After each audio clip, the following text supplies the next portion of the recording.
আসসালামু আলাইকুম। সবাইকে স্বাগত জানাচ্ছি আমার আজকের পর্ব দেখার জন্য। আমি আজ সমোচা তৈরির শীট তৈরি করব এবং তা দিয়ে খুবই মজাদার চিকেন চিজি সমোচা তৈরি করে দেখাবো। সমোচা বা পেটিস তৈরি করার জন্য প্রথমে পারফেক্ট একটি শীট তৈরি করে নিতে হয়। অনেকেই বলেন বেলাবেলির ঝামেলা না করে কর্নফ্লাওয়ার এবং ময়দা পাতলা করে গুলে শীট তৈরি করা যায়। এ ধারণাও সঠিক নয়, কারণ এই শীট দিয়ে আপনি যে কোনো ধরনের স্ন্যাক্স তৈরি করতে পারলেও সমোচা বা পেটিস তৈরি করতে পারবেন না। এর কারণ হলো ভাজার কিছুক্ষণ পর তা নেতিয়ে নরম হয়ে যাবে, মুচমুচে থাকবে না। কর্নফ্লাওয়ার ছাড়া শুধু ময়দা দিয়ে কিভাবে খুব সহজেই শীট তৈরি করা যায় এবং তা দিয়ে খুবই মজাদার সমোচা তৈরি করা যায় তার প্রসেসটি শেয়ার করছি। তো চলুন তা দেখে নিই। শীট তৈরির জন্য আমি এখানে 3 কাপ ময়দা নিয়েছি। এর সঙ্গে শুধুমাত্র হাফ চা চামচ লবণ দিচ্ছি, আর কিছুই দিচ্ছি না। লবণটাকে ময়দার সঙ্গে মিশিয়ে অল্প অল্প করে পানি দিয়ে পরোটার মতো একটা ডো তৈরি করব। খেয়াল রাখবেন এই ডোটা যেন প্রয়োজনের চেয়ে বেশি নরম না হয়। এই 3 কাপ ময়দার ডো তৈরি করতে আমার এখানে 1 কাপ পানির প্রয়োজন হয়েছে, অর্থাৎ 1 কাপ এবং 1/4 কাপ পানির প্রয়োজন হয়েছে। এখন এটাকে ঢেকে কিছুক্ষণ রেস্টে রেখে দিচ্ছি। অন্যদিকে সমোচার ভেতরের পুরটাকে রেডি করছি।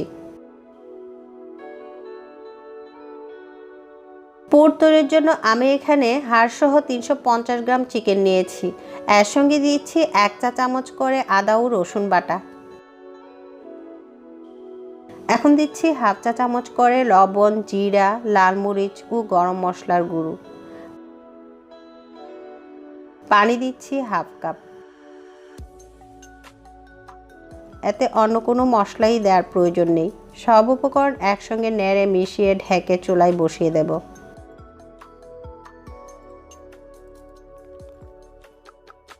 এখন মিডিয়াম আঁচে মাংসটাকে রান্না করে নিচ্ছি।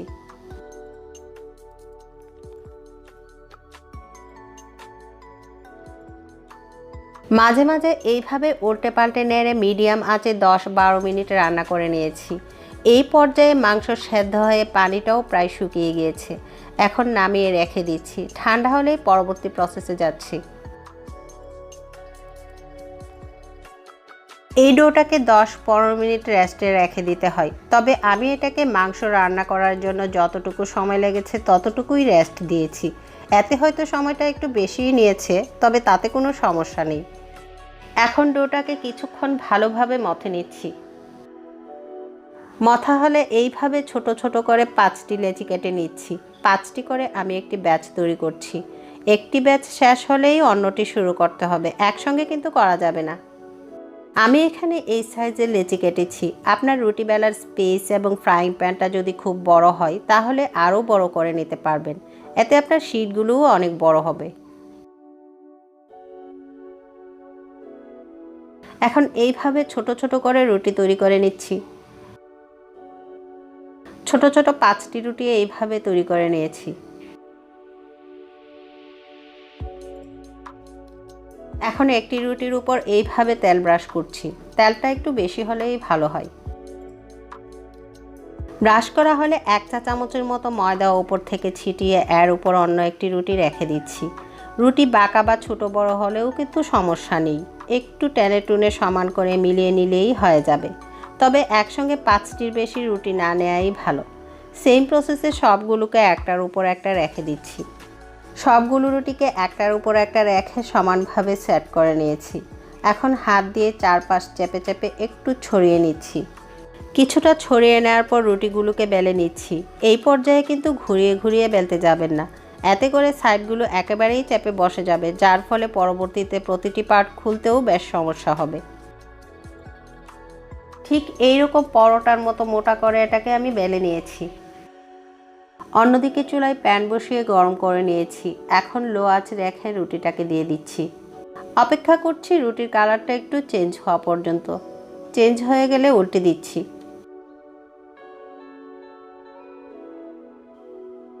এখন সাইডগুলো ঘুরিয়ে ঘুরিয়ে সেঁকে নিচ্ছি, যেন সাইড থেকে পার্টগুলো সহজেই খুলে যায়।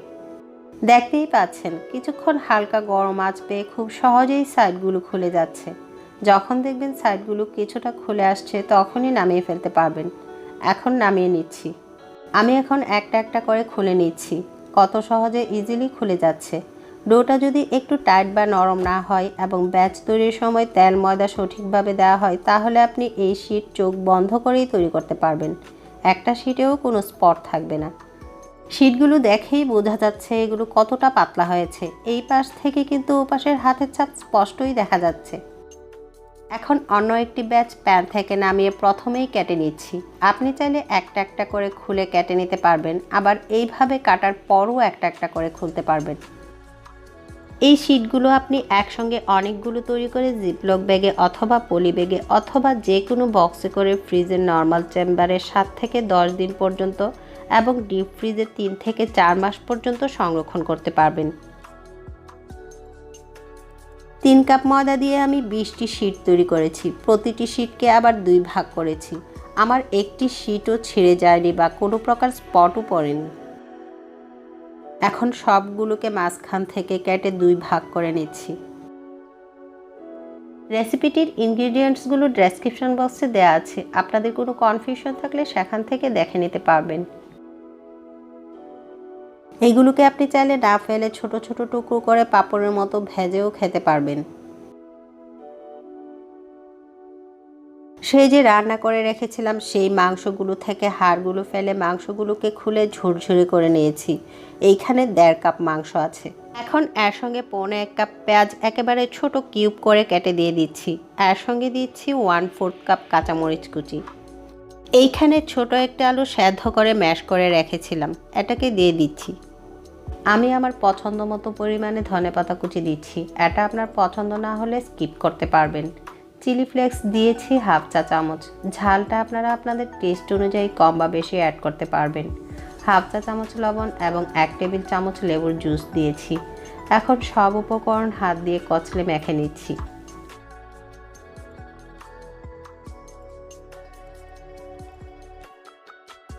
মাখানো হলে এতে 1/4 কাপ মজ্জারেলা চিজ দিয়ে আলতো করে আবারও সব কিছু একবার মিশিয়ে নিচ্ছি।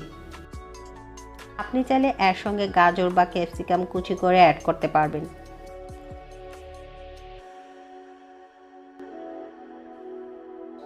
এই পর্যায়ে সমোচা তৈরি করার পালা। বোর্ডের উপর একটি শিট রেখে দিচ্ছি। শিটগুলোকে আটকে রাখার জন্য এখানে 2 টেবিল চামচ ময়দার সঙ্গে 2.5 টেবিল চামচ পানি দিয়ে আঠা তৈরি করে নিয়েছি। এই আঠা নিয়ে শিটের মাঝখানে এইভাবে ব্রাশ করে দিচ্ছি।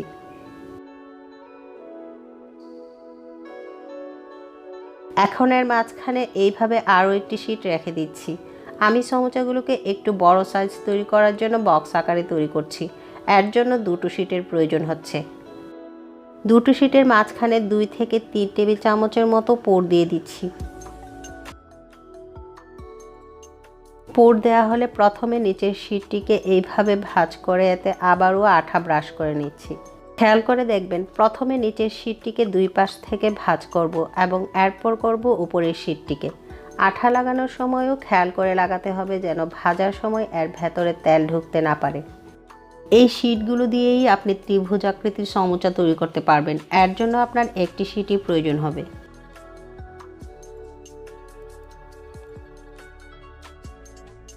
এইভাবেই সবগুলো তৈরি করে নেব। আপনি চাইলে এইভাবেই সরাসরি তেলে ভেজে নিতে পারবেন, তবে আমি এইগুলোকে ডিমের মাঝে কোট করে নেব। এইখানে 2টো ডিম ভেঙে ফেটিয়ে নিয়েছি। এর মাঝে ভালোভাবে সমোচাটাকে কোট করে নিচ্ছি।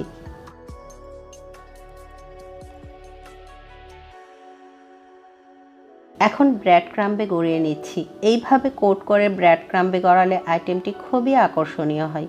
মেহমান আপ্যায়নে বা যে কোনো অনুষ্ঠানে আপনি এইভাবে পরিবেশন করতে পারেন। এইভাবে তৈরি করে জিপলক ব্যাগে অথবা এয়ারটাইট বক্সে অথবা পলি ব্যাগে করে আপনি একটার সঙ্গে একটা রেখে নর্মাল ফ্রিজে 6 থেকে 7 দিন এবং ডিপ ফ্রিজে 2 থেকে 3 মাস পর্যন্ত সংরক্ষণ করতে পারবেন। আপনি ডিমে কোট করতে না চাইলে এইভাবেও কোট করে নিতে পারবেন। এইখানে ময়দা এবং পানি দিয়ে একটা পাতলা ব্যাটার তৈরি করে নিয়েছি। এখন চলে এলাম ফাইনাল স্টেপে। প্যানে পর্যাপ্ত পরিমাণ তেল দিয়ে গরম করে নিচ্ছি।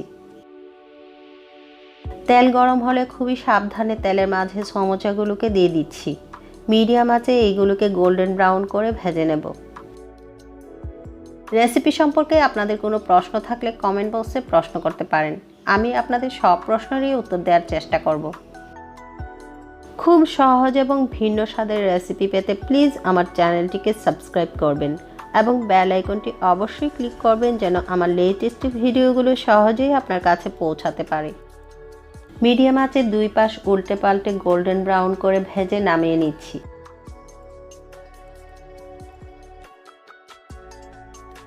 আশা করছি আমার আজকের রেসিপিটি আপনাদের ভালো লাগবে এবং হেল্পফুল হবে। আমার আজকের ভিডিও দেখার জন্য সবাইকে অসংখ্য ধন্যবাদ। সবাই ভালো থাকবেন, নিরাপদে থাকবেন। আল্লাহ হাফেজ।